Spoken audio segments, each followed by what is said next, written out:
जब प्रभु श्री राम, माता सीता और लक्ष्मण जी ने सरयू नदी पार की, तो पीछे छूट गई थी अयोध्या की राजसी शान, और आगे था तप, त्याग और धर्म का कठिन मार्ग। यहां से शुरू होती है वो महाकथा, जहां प्रभु श्री राम ने वनवास के हर मोड़ पर भक्तों का उद्धार किया। उन्होंने जहां जहां कदम रखे वहां धरती पवित्र और पावन हो गई। जिसने भी प्रभु के दर्शन करे, पशु हो या पक्षी, पेड़ हो या पौधे, हर कोई मोक्ष के अधिकारी हो गए। वन पथ की कठिन यात्रा करते करते कुछ समय बाद वे गंगा नदी के तट पहुंचे। यह वही भूमि थी जहां निषादों का राज्य था। यह समाचार जंगल में हवा की तरह फैल गया। अयोध्या के राजा राम आए हैं। निषादराज गुह यह सुनते ही भाव विभोर हो उठे। वे कोई साधारण राजा नहीं थे, वे भक्ति, स्नेह और समर्पण के प्रतीक थे। निषाद राज दौड़ते हुए प्रभु के पास आए और उनके चरणों में गिर पड़े। आंखों से अश्रुधारा बहने लगी। प्रभु, आप राजपुत्र नहीं, मेरे हृदय के स्वामी हैं। श्रीराम ने तुरंत उन्हें उठाया और हृदय से लगा लिया।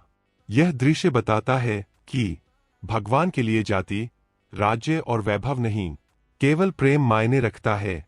निषादराज ने प्रभु से कहा, प्रभु, मेरा राज्य, मेरा जीवन, सब आपका है। आप आज्ञा करें, मैं वन को भी अयोध्या बना दूं।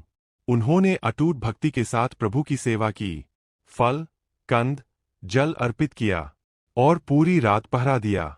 लक्ष्मण जी ने जब पहरा देने की बात कही, तो निषाद राज बोले, जब तक मेरी सांस है, प्रभु को कोई कष्ट नहीं होगा। निषाद राज की भक्ति में न कोई लोभ था, न स्वार्थ। वे जानते थे कि राम का वनवास उनकी इच्छा नहीं, पर फिर भी उन्होंने उसे स्वीकार किया। यही सच्ची भक्ति है, जो परिस्थिति से नहीं, आस्था से चलती है। कथा का भावार्थ। सरयू पार करने के बाद से लेकर निषादराज तक की यह यात्रा हमें सिखाती है, त्याग ही सच्चा वैभव है। भक्ति में भेद नहीं होता, भगवान प्रेम से मिलते हैं, वैभव से नहीं। अगर आपको कथा में राम नाम की मिठास महसूस हुई हो तो वीडियो को लाइक कर दीजिए, कमेंट में अपनी राम भक्ति का एक शब्द लिखिए और चैनल सब्सक्राइब करके अगली लीला का इंतजार कीजिए। जय सीताराम।